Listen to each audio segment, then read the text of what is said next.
दोस्तों, अक्सर आए दिन किसी बात को लेकर किसी न किसी दिन झगड़े होते रहते हैं। लेकिन क्या हो जब यही झगड़ा किसी दिन गंभीर रूप ले लेता है तो पुलिस को बुलाकर इस मामले को शांत कराया जाता है। दोस्तों, ऐसा ही मामला उत्तर प्रदेश में देखने को मिला है जो पूरे थाने का राज सबके सामने लाकर रख दिया है। दोस्तों, बात यह था कि एक महिला कांस्टेबल ने दूसरे महिला कांस्टेबल की नई नवेली स्कूटी मांगकर किसी थाने के कार से वह क्या करती है, बाहर जाती है। अब जैसे किसी कार को लेकर वह बाहर जा रही होती हैं तो जो उनका स्कूटी होता है वह किसी गाड़ी से टकरा जाता है। अब जैसी उनकी स्कूटी जब गाड़ी से टकरा जाता है तो तत्काल में जो स्कूटी होती है वह क्या होती है, वह पूरी तरह से टूट जाती है।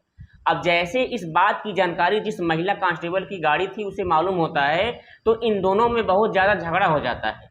और बात यहाँ तक हो जाती है, जिस महिला कांस्टेबल की गाड़ी टूटी हुई थी वह महिला कांस्टेबल वहाँ के जो एसएचओ होते हैं, जो थाना प्रभारी होते हैं, उनसे शिकायत करती हैं। लेकिन वहाँ के जो एसएचओ होते हैं, जो प्रभारी होते हैं, वह इस महिला की मामले को गंभीरता में न लेते हुए उसे कुछ उल्टा सीधा बातें करते हैं, जिस पर महिला को गुस्सा आ जाता है और वह कुछ गुस्से को शांत करने की कोशिश करती है, लेकिन वह शांत नहीं कर पाती है। इस गुस्से के इस मामले के 4 दिन बाद जो वहाँ के सच्चो होते हैं, उन्हें 4 दिन बाद बहुत ही गलत तरीके से उन्हें जलील किया जाता है, बहुत उन्हें जलाया जाता है। इसके बाद वहाँ के जो एसएचओ होते हैं वह क्या करते हैं, इस महिला कांस्टेबल को तत्काल उन्हें सस्पेंड करना पड़ता है। लेकिन दोस्तों, इसके 4 दिन बाद इस महिला ने एक वीडियो सोशल मीडिया पर वीडियो पोस्ट करती है और उस पोस्टिंग जिसमें उसने थाने के सभी जो कारतूत होते हैं वह सामने लाकर रख देती है। नमस्कार दोस्तों, आप देख रहे हैं लिस्टन रवि स्टोरी, सच्ची घटनाओं पर आधारित कहानी। दोस्तों, मैं रवि आज की जो सच्ची घटना आपको बताने जा रहा हूं, इस सच्ची घटना सुनकर वाकई में हर किसी को परेशान कर देने वाली है, वाकई में हर किसी को मजबूर कर देने वाली है, वाकई में हर किसी के दिल को तार तार कर देने वाली है। दोस्तों, मैं आज जो आप लोगों को सच्ची घटना बताने जा रहा हूं, इस सच्ची घटना की शुरुआत होती है उत्तर प्रदेश से। बात कर रहा हूं उत्तर प्रदेश का, एक जिला लगता है रामपुर, और रामपुर जिले के अंतर्गत एक थाना आता है। उस थाने का नाम होता है खजूरिया। और खजूरिया थाने के अंतर्गत जो ये सारी घटनाएं हुई हैं, जो सारा मामला हुआ है, यह खजूरिया थाने के अंतर्गत ही हुआ है। दोस्तों, खजूरिया थाने में तत्काल तैनात महिला कांस्टेबल जिसका नाम अमृता होता है, अमृता से जो एक महिला कांस्टेबल होती है आरजू, वह आरजू क्या करती है, उससे नई नवेली उसकी स्कूटी जो होती है उसे मांग कर वह क्या करते हैं, किसी थाने से कार को लेकर वह बाहर जा रही होती है। अब जैसी वह क्या करते हैं, उस गाड़ी को मांगते हैं, अमृता से गाड़ी मांगती हैं, और मांगने के बाद जो आरजू होती है वो गाड़ी लेकर थाने से 2-3 किलोमीटर की दूरी पर जाती हैं, और एक भारी वाहन ट्रक वाला होता है उसमें ले जाकर स्कूटी लापरवाही के कारण वहाँ जो है उनसे टकरा जाती है। अब जैसे इनकी स्कूटी उस ट्रक वाले से लापरवाही के चलते टकराती है तो टकराने के बाद क्या होता है, जो स्कूटी होती है वह पूरी तरह से टूट जाती है। अब जैसी पूरी तरह से स्कूटी टूट जाती है, इस बात की जानकारी वहां पर तैनात महिला कांस्टेबल अमृता को मालूम होता है। तो अमृता क्या करती हैं, आरजू क्या करती हैं, आरजू को जैसी इस बात की जानकारी आरजू को मालूम होता है तो आरजू क्या करते हैं, इन दोनों में काफ़ी झगड़ा हो जाता है, और झगड़ा होते होते यहाँ तक जो बात होता है बहुत तेज़ी के साथ, गर्माहट के साथ यह आगे बढ़ रहा होता है।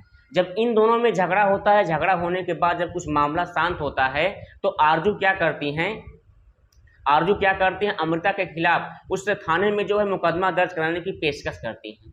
अब जैसे उस थाने में मुकदमा दर्ज करने की पेशकश किया जाता है तो वहाँ के जो एसएचओ होते हैं राजीव कुमार, वह क्या करते हैं, इस मामले को हल्के में लेते हुए वह मामला दर्ज करने की पेशकश नहीं करते हैं। लेकिन इस पर जो लड़की थी, जो महिला कांस्टेबल आरजू थी, उसको गुस्सा आ जाता है और गुस्से को शांत करने की पेशकश करती है, लेकिन इसके मुकदमे को लिखा नहीं जा रहा था, टरकाया जा रहा था। इसके बाद 4 दिन बाद जैसी जो है इस मामले की जांच किया जा रहा था, वह मामला जो था बहुत तेजी के साथ, जो महिला थी उसके मन में बहुत तेजी के सवाल जो थे वह उसके मन में उत्पन्न हो रहे थे।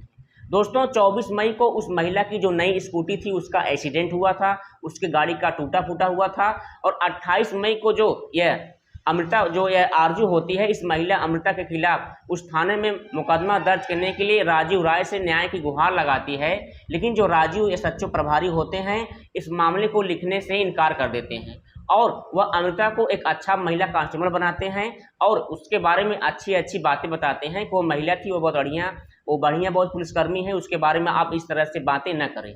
लेकिन यहाँ पर जो आरजू थी, जो महिला कांस्टेबल थी, वह क्या करती है, जैसे ही इतना बात सुनती है, जैसे ही न्याय की गुहार लगाती है, जब हर तरह से इसके मामले को FIR दर्ज नहीं किया जाता है, मुकदमा दर्ज नहीं किया जाता है, तो वह अपने जेब से एक लार्ज मिर्च पाउडर निकालती है और पाउडर निकालने के बाद वहाँ के जो SHO होते हैं राजीव कुमार को आंखों में वह डाल देती है।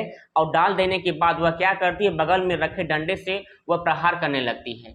अब जैसे ही प्रहार करने लगती है, जो राजीव कुमार होते हैं उनकी आंखों में बहुत तेजी के साथ जलन होने लगता है। वह क्या करते हैं, जोर जोर से चिल्लाने लगते हैं और चिल्लाने के बाद आसपास के वहाँ के जो मौजूद पुलिसकर्मी होते हैं वह क्या करते हैं, वहाँ पर पहुँच जाते हैं।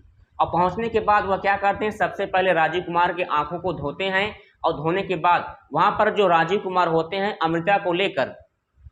अमृता को लेकर आरजू के कमरे में लेकर जाते हैं और अमृता से डंडे से उन्हें बल भर मारते हैं, पिटवाते हैं और उसके माता पिता को गलत शब्द कहते हैं, कुछ गंदी कुछ गालियों का भी वह क्या करते हैं, उपयोग करते हैं।